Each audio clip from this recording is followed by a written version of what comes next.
Jadi pada pertemuan sebelumnya kita sudah membahas mengenai bahwasanya dalam uh, menyusun sistem gitu ya, maka terlebih dahulu harus ada yang namanya interview gitu ya, atau juga harus ada JAD gitu ya. Itu metode-metode yang digunakan ya pada topik sebelumnya. Nah, berikutnya kita lihat agile modeling.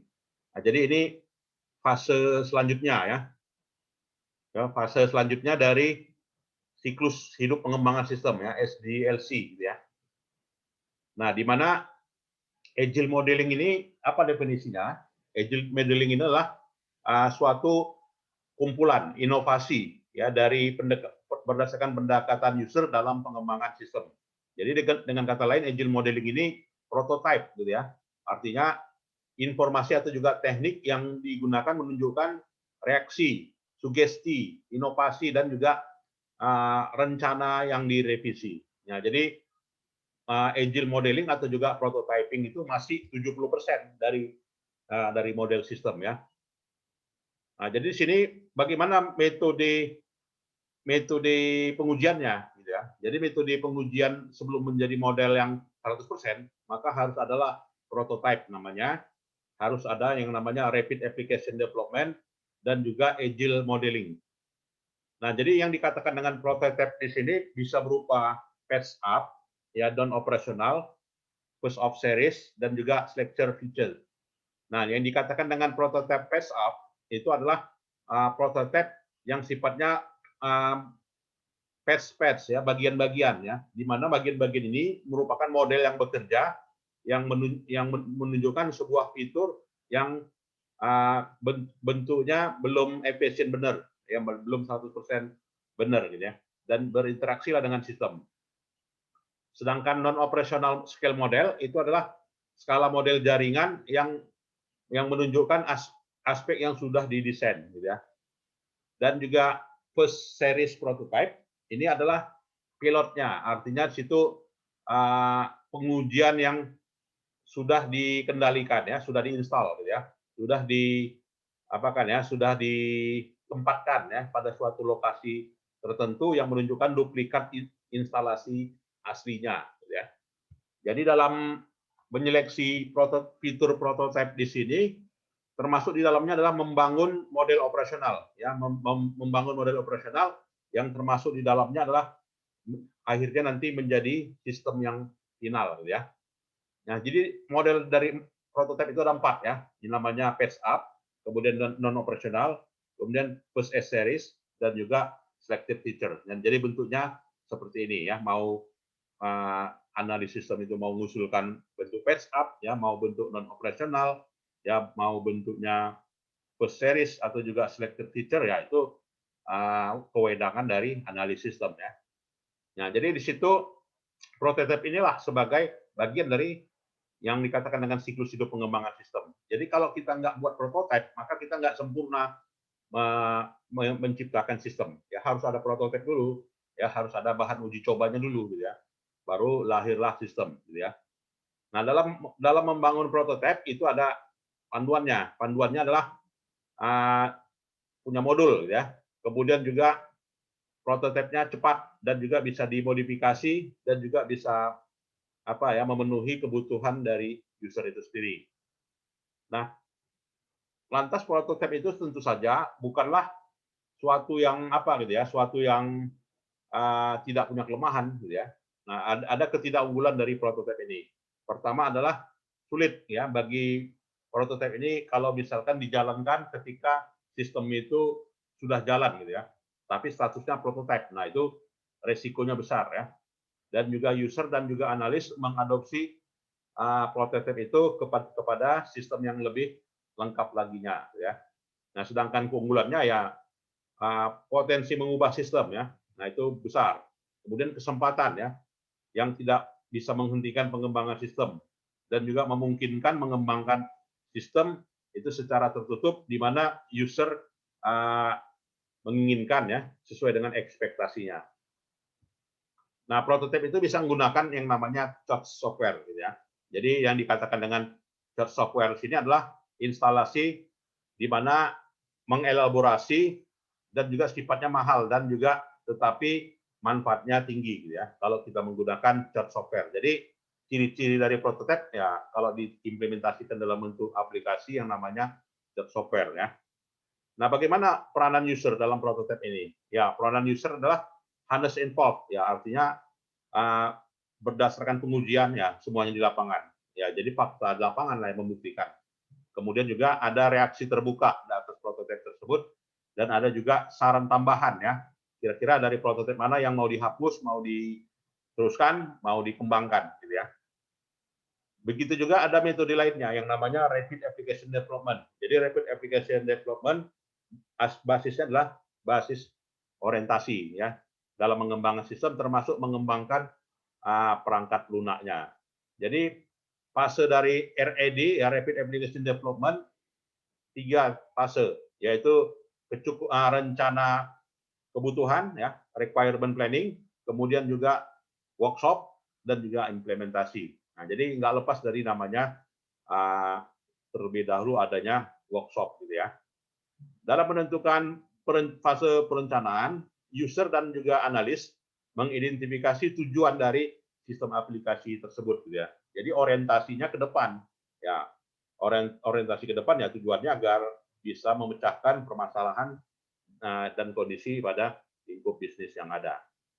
Kemudian dalam fase implementasi di sini, di mana sistem analis mengembangkan sistem yang baru, ya, di mana sistem yang baru itu merupakan bagian dari organisasi awal, ya. Nah, Martin pioneering, ya itu salah satu dari bagian dari metode RAD, ya, di mana Martin pioneering itu fasenya 4, yaitu menentukan kebutuhan rencana, menentukan desain, menentukan konstruk, dan juga menentukan titik apanya ya, titik kegunaannya, cut over. Nah, jadi fasenya ada 4 ini ya, yang dikatakan dengan Martin fase.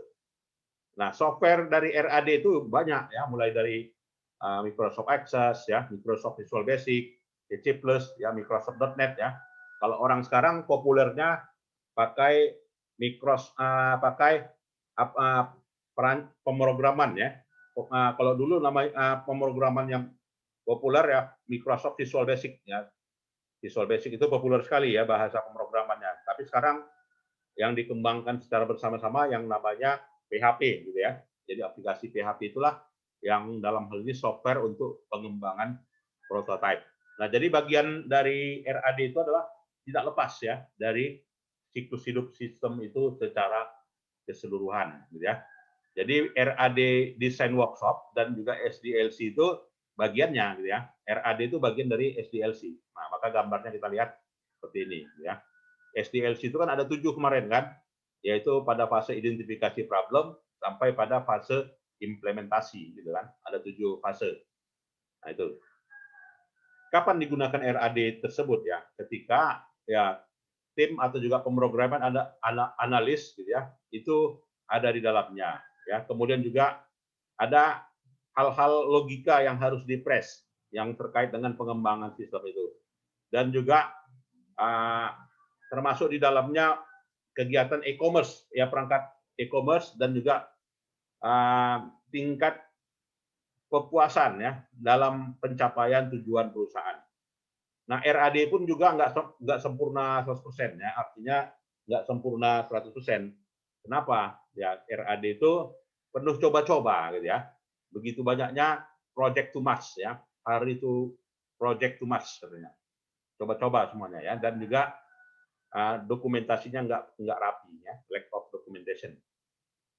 Nah, model menutupi kelemahan RAD caranya gimana? Ya, caranya dengan agile modeling. Jadi agile modeling itu satu metode yang dalam hal ini mengkoleksi yang berorientasi pada user gitu ya, dan secara keseluruhan dikembangkan untuk merilis ya